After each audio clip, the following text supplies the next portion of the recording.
since, about 21 years ago, I got arrested and was told to go to AA. And I was like, hell no, I'm not going to that program.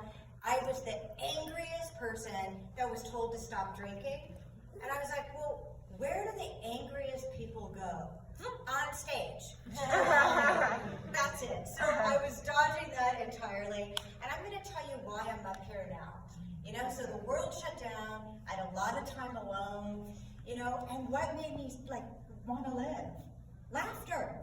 Laughter. I couldn't stop laughing at what we all just went through. And we all have PTSD now, right? So what I've been doing for the last 10 years, and I saw this listed up here on Maria's Instagram, and I love that she had, you know, how to not kill yourself again and again and again through comedy. And I thought, you know, thank you, Maria, you saved lives. And like, seriously, people on stage that have shit to say are saving your life. We're here for some reason, okay?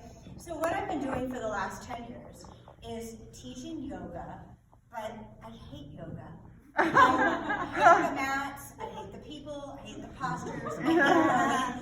I'm not even very good at it, and you know, I don't know what I was doing there. And I had so much trauma. So I started volunteering in juvenile hall.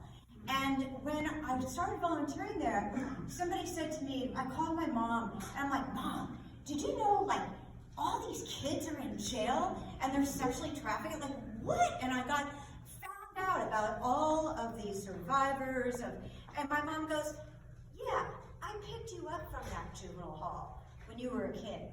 So I had no memory that I was in that juvenile hall and started studying trauma. And so what did I do for the last 10 years? Trauma-informed yoga trainings. And back in the day, when we used to move about the country freely, I would fly to New Zealand and Australia, work with the Maori individuals in New Zealand, and work in men's and women's prisons and bring yoga programs there. Not there, Bermuda, like you name it.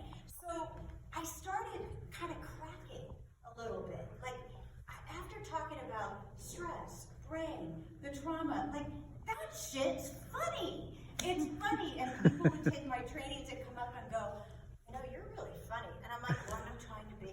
So that just made it like trying to be is the worst. So anyway, so what I did is I started walking around our neighborhood. We live about 10 minutes from here.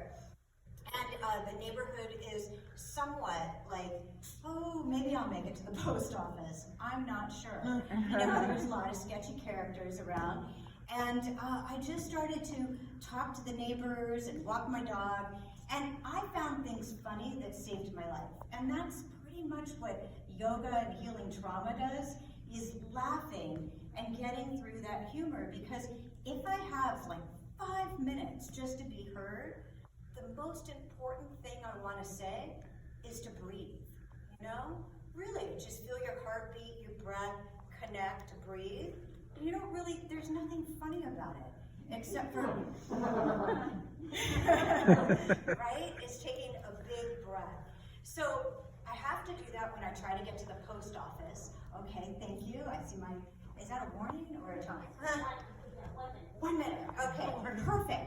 Okay, so I started realizing that my sensory of walking around the neighborhood was imagining a CSI. Like, we're all statistics. We're all like, don't die. Lately we just cheers, don't die. That's what we say, because everyone's dying everywhere, all around us.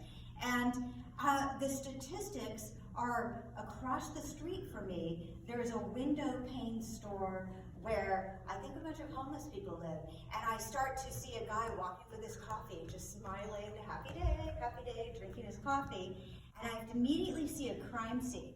So I sit and think, blue plaid shirt, white Toyota, drinking coffee mug. Like, all of you have to put on the open sensory awareness, right?